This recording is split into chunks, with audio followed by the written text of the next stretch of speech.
मैं हूं आपका दोस्त रुद्रनील दास और आप देख रहे हैं मेरा चैनल दी एनालिसिस इंडिया। और आज हम डिस्कस करने वाले हैं इंडियन बजट के ऊपर पे, जो कि आज ही दोपहर 2 बजे दिया गया है, पेश किया गया है भैया फिनेंस मिनिस्टर निर्मला सीतारमण जी। तो आज हम मोटा मोटा सा कुछ इंपॉर्टेंट की पॉइंट्स है जिसके ऊपर बात करेंगे। तो पहला जो सबसे हाईलाइटेड है आज का बजट के लिए, पहले मैं बोल देना चाहता हूं कि ये बजट जो इस बार पेश हुआ है वो करीब पिछले 10 साल से थोड़ा अलग है।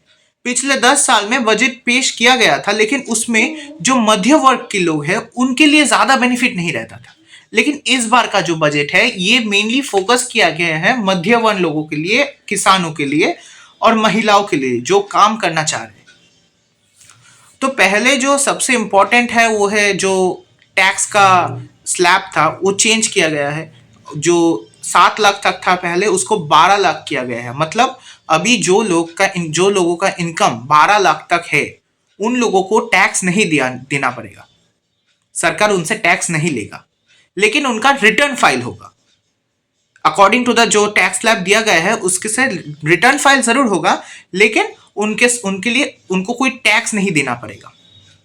ये एक बहुत बड़ा बेनिफिट है मध्य वर्ग लोगों के लिए। हालांकि हम सब लोग सोच रहे थे कि ऐसा कुछ बोला जाएगा, आज बजट में पेश किया जाएगा, लेकिन सब टीवी चैनल्स और न्यूज चैनल्स जो है सब बोल रहे थे करीब 10 लाख के ऊपर। लेकिन इट वाज अ सरप्राइज सबके लिए कि वो 10 नहीं, वो 12 लाख तक किया गया है।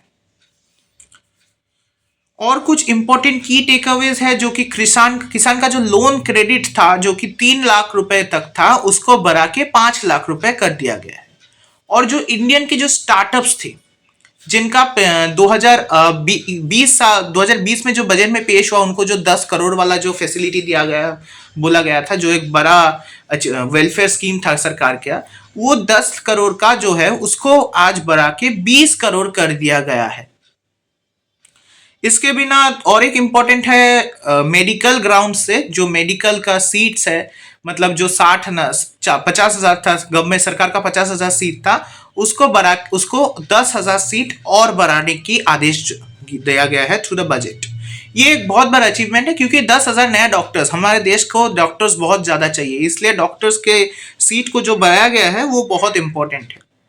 और एडिशनली आईआईटी का भी 5 से 6,000 का सीट बढ़ाने की बात हुई है। और एक चीज गौर करने वाला है कि इस बार जो बजट है इसमें बिहार को स्पेशली ट्रीट किया गया है, क्योंकि बिहार में जो आपका फूड टेक्नोलॉजी का जो इंस्टीट्यूट है उसका निर्माण का एक बजट पेश किया गया है, बजट में उसका बोल है। और उसके बिना आपका जो किसान का जो है वो मेनली बिहार उत्तर प्रदेश के जो किसान है वो बहुत बेनिफिटेड होते हैं। और जो पटना आईआईटी है उसका संप्रसारण करने की भी बात हुई है। तो बिहार को इस बजट में बहुत कुछ मिला है। और अगर हम टूरिज्म की बात करें तो जो वो मुर्ग वाला जो उनका स्कीम था, जो होम स्टेज और या फिर होटल्स को दिया जाता था उनका इंटीरियर या फिर सब कुछ ठीक करने के लिए एक फंड के तरीफ, उसको भी इस बार बढ़ा दिया गया फॉर दैट। और टूरिज्म को बढ़ाने के लिए भी बहुत सारा फंड थोड़ा रिलीज किया गया है। और एक इम्पॉर्टेंट चीज जो बोलने लायक है वो है आपका जो इनकम टैक्स का जो एक नया स्लैब है या फिर नया रूल है या फिर आईटी नोटिस या फिर कुछ ऐसा, वो नेक्स्ट मंडे, क्योंकि आज तो शनिवार है, आज तो हो जा रहा है, कल भी तो छुट्टी है, तो सोमवार को वो भी पब्लिश किया जाएगा। और जो मिड इनकमिंग हाउसिंग स्वयं स्कीम है उनका भी ईएमआई का रेट थोड़ा हटा दिया गया है। और इसके बिना अगर हम डेली चीज का देखें तो जो लेदर प्रोडक्ट्स है उनका भी जो टैक्स था 5% उसको घटा के 2.5% किया गया है। अगर टैक्स के बिना हम आपका मोबाइल फोन्स, उसका भी प्राइस में थोड़ा रिडक्शन आने वाला है। फिर आपका एलईडी टीवी और ईवी कार्स, ये मुझे लगता है कुछ इंपॉर्टेंट है, क्योंकि देखिए भारत ग्रीन एनर्जी के दिक में जा रहा है। डीजल और पेट्रोल को जितना कम यूज करने का है भारत उसी पे देख रहा है, इसलिए हमारा इधर पे ईवी का इतना संप्रसारण हो रहा है, ईवी का इतना एडवर्टाइजमेंट हो रहा है, सरकार भी बोल रही है कि ईवी यूज कीजिए। तो हमें लगता है कि जो ईवी कार के ऊपर में जो टैक्स का डिडक्शन किया गया है, ये एक सिग्निफिकेंट स्टेप है for changing into electric, for changing the diesel and petrol जो गाड़ी है उनको इलेक्ट्रिक में चेंज करने के लिए। और एक इम्पॉर्टेंट चीज जो हमें लगता है कि जो सीनियर सिटीजन हैं उनको भी वो 75,000 का रिलीफ एक दिया गया है उनका टैक्स बेनिफिट में। ये और टीडीएस में भी परसेंटेज थोड़ा इंक्रीज, टैक्स जो था टीडीएस में वो भी थोड़ा घटा दिया गया है। तो मोटा मोटी सा अगर हम देखें तो बजट ठीक ठाक सा था, हालांकि सब लोगों को इसका बेनिफिट मिल रहा है।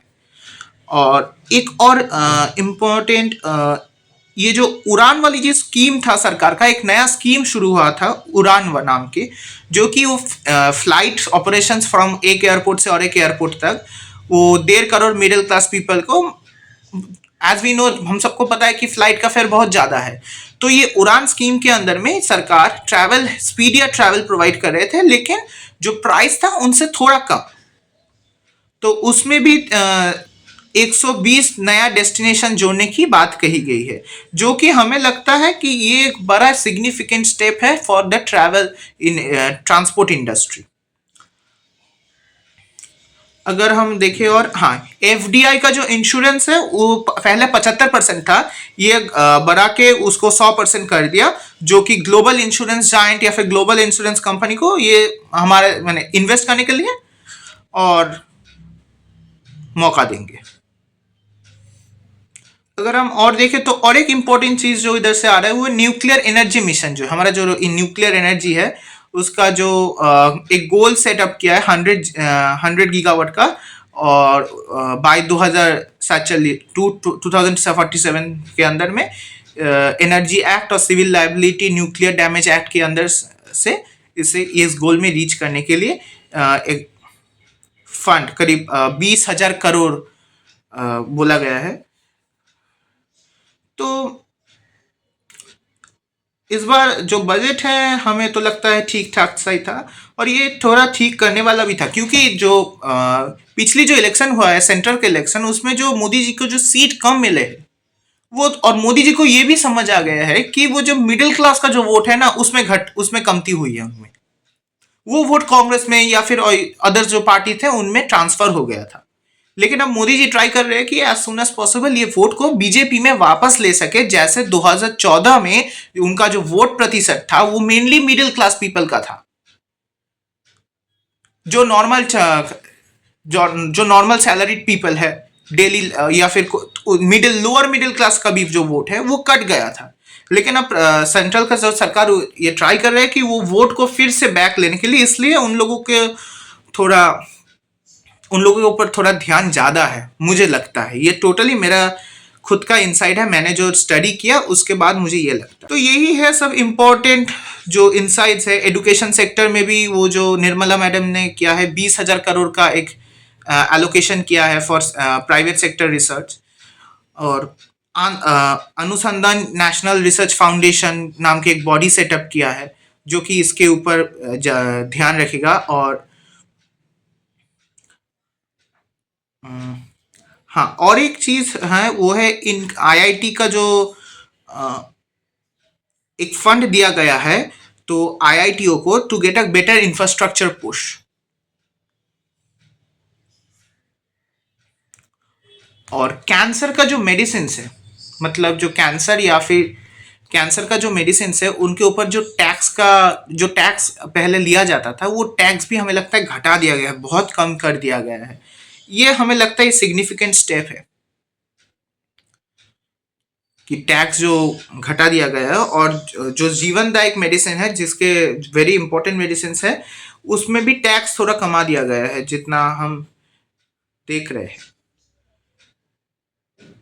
तो at the end of the day हम बोलेंगे कि और एक इम्पॉर्टेंट चीज़ है वो है जो ST SC जो महिलाओं है जो कि एंटरप्रेन्योर, मतलब खुद का छोटा मोटा धंधा खोल रहे हैं, अपना बिजनेस खोल रहे हैं, 2 करोड़ लोन दिया जाएगा फॉर 5 साल, जो कि ये भी एक बहुत बड़ा इम्पोर्टेंट है।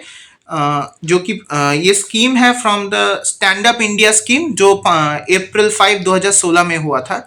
उनमें जो अपर लिमिट है उसको बढ़ा के उन लोगों ने 2 करोड़ कर दिया। तो यही सब है। तो इसके साथ यही सब इम्पोर्टेंट जो अनाउंसमेंट है, तो आज के लिए बस इतना ही। यही सब तो एज अ मोटा मोटा सा अगर हम पूरा बजट को देखें तो ठीक ठाक सा बजट था। सब लोग को कुछ ना कुछ तो जरूर मिला है इस बजट से। तो आज के लिए बस इतना ही। फिर मिलते हैं आपसे नए एपिसोड में, जहां हम बात करेंगे कुछ एक नया टॉपिक को लेके। वीडियो बहुत जल्द आने वाला है। आज के लिए बस इतना ही, फिर मिलेंगे। धन्यवाद।